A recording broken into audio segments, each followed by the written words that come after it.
Hey gang, it's Professor Bell with you, back again looking at some geography, this time of language, the spoken word, the written word, diffusion, environment, and everything else associated with languages.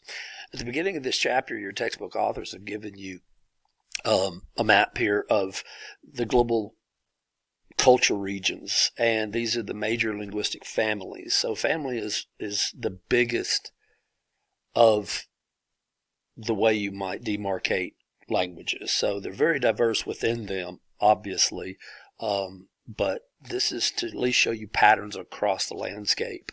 So I wanted to look at a few of them with you, but just to let you know that Indo-European, that's from right here, India, and then Europe, these are really dominant. Some of that has to do with the colonization of the world during the age of exploration. Guys from Portugal, Spain, England, France, the Netherlands getting in ships, going somewhere and planting their flag. So we'd see a lot of influence of the Indo-European languages and the empires they built. You'd also see, say, for the New World, the dominance of these Indo-European languages like English, Spanish, and Portuguese. I will look at this one spot right here with you in sub-Saharan Africa. So here is the Sahara Desert. That's why this is called the sub-Saharan. But this language family right here of Niger-Congo is pretty dominant and was covered in a book by now famous geographer. His name's Jared Diamond, and in his chapter, How Africa Became Black, in the book Guns, Germs, and Steel, had a lot to do with the migration of people out of eastern, this portion right here, of eastern Nigeria. So obviously you can see they spread across what is the southern part of West Africa, across the equator, and then down to the south. But there's 5 major linguistic groups here, and so within the continent itself. So if we look in the north, these would be considered white. But then you've got groups like the Pygmy and the Khoisan, and I don't know if y'all are, gosh, it depends on how old you are, but The Gods Must Be Crazy. It was a really funny film they made about a guy who spoke this language, and it's a dialect that it's a language, excuse me, that includes clicks, lots of clicks. In it, but he's found a Coke bottle and it vexes him, and he's got to do something with it. It's like it's magic. If you get a chance to look at it, you should. It was a kind of a neat movie when it came out. But looking at the diffusion of individuals out of this region and the success they had colonizing these areas, not necessarily in the Kalahari and Namib Desert. So anyway, and then, when you see that you have these Germanic languages here, that is Dutch. The British came here as well in South Africa, so that's why it's easy for you to get around in this country, because they speak a lot of English here. So anyway, so I don't want to belabor the point too much. We're going to go into the finer points of it as we move along. So I'm going to go ahead and move forward. Okay. All right. So this graphics is in your book, and I wanted to actually look up some of these ideas and concepts, but I actually found the work of this. I think I misspelled his name. I think Stanley. I think it might be Stanley, and maybe I messed it up. I'm sorry, but Corin. You can look it up in Psychology Today, but but looking at how people hear the animal known as a dog, all these different breeds, it's kind of neat about how the brain works to process sound and how we would articulate that sound. In the previous edition of this textbook, you would have found different words for how people think a rooster crows. And obviously there's going to be differences within there at Corin's research. If you look right here, and you would know it, woof, woof, arf, arf, bark, bark, bow, wow, rough, rough, all of this stuff could be different from, region to region, or how it's easy for you not to know the right way, if you will, to say it when you have a global communication and your influence. So all of these would sound right to you probably. But what's neat about the graphic, and what I found in his research here, is that they didn't represent it on here, maybe because of space, but that I think it's almost all of these, it's a double, it's a hav hav, it's a how how, it's a wan wan. So That's not necessarily true of a dog, that it would have, you know, two bark, bark words or bark syllables. They can bark incessantly, and we all know this. So anyway, I just thought it was kind of neat to see that, and how we go about. I think y'all have probably heard of onomatopoeia. Maybe it's gotten popular in schools here recently. But how do we represent that? It's a word that represents a snake hissing, a bee buzzing, a shoe falling to the floor with a thud. So I don't know. I find a lot of this very fascinating. So let's introduce a few words here to you too. The pidgin languages, creoles, and overall mixed languages. So a pidgin's very simplified, the most dominant of words that would have non-mutually intelligible speakers to be able to communicate effectively. We would see new languages being born, say like as the graphic I have here for Cajun English, in the Acadia area of where they came to settle in what would be French Louisiana. So the Acadia area being up in Canada when they came to this area. But blending it with eventually African slaves coming to the area, English speakers as well, then it develops out. So I've got to tell you, I worked with Cajuns. I used to work hard jobs to make money to get an education, and so I was pipelining one year, fixing gas pipelines that are all over the place under the ground. But this crew was out of the deep South Swamps area of Louisiana.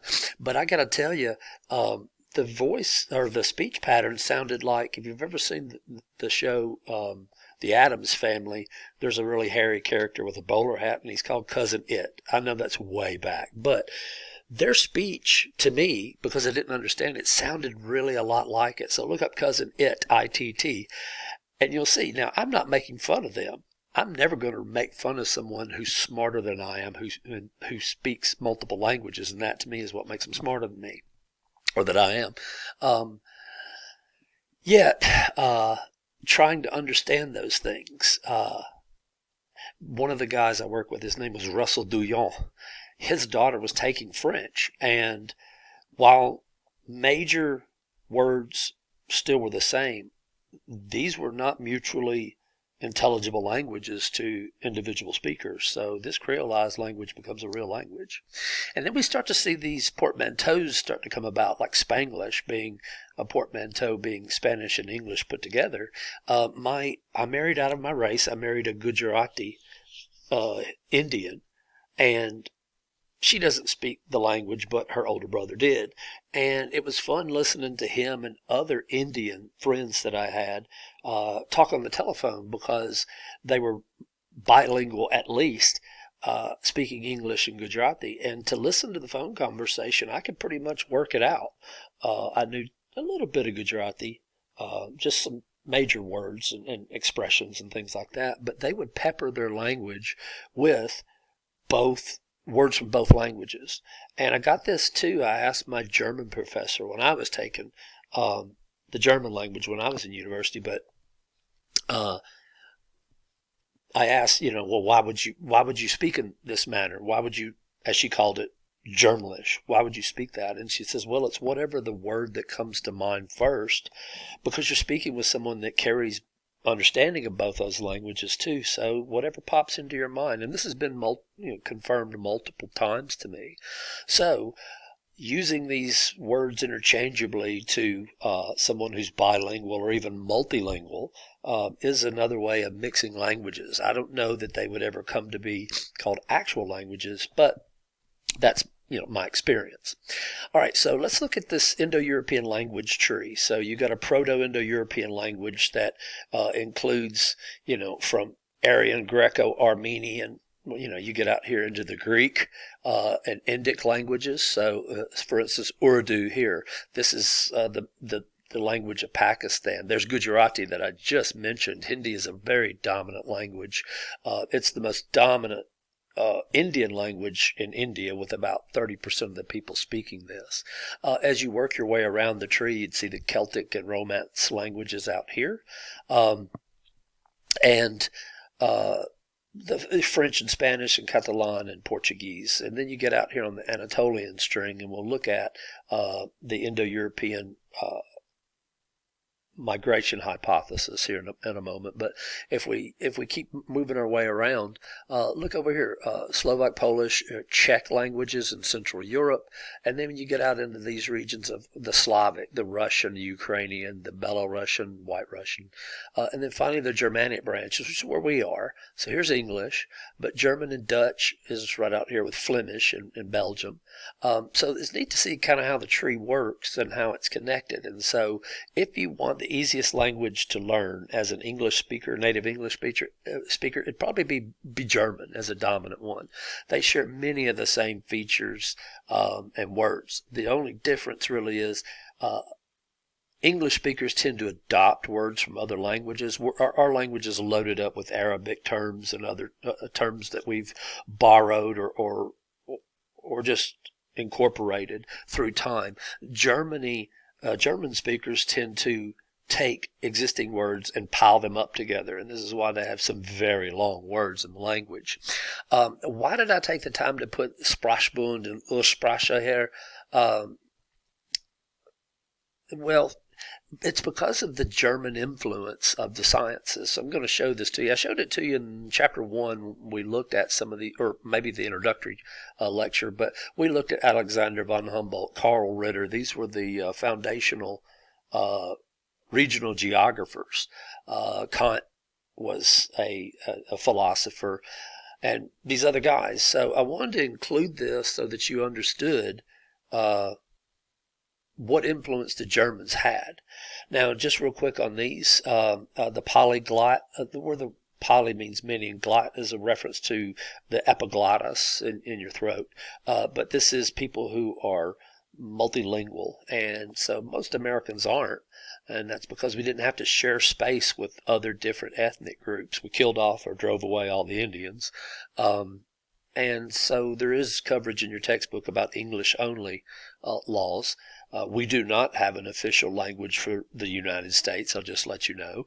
We have a dominant language, and we have it official in several states like Tennessee, but we have not adopted it as official, at least not yet. But anyway, if you look at prosody here about speech patterns, this comes from the Greek about something about expressing songs, something like that, if you look up at the word origin. But I like these terms because they at least give you a frame in which to talk about languages. So let's look at these two German terms. By the way, the Ursprache,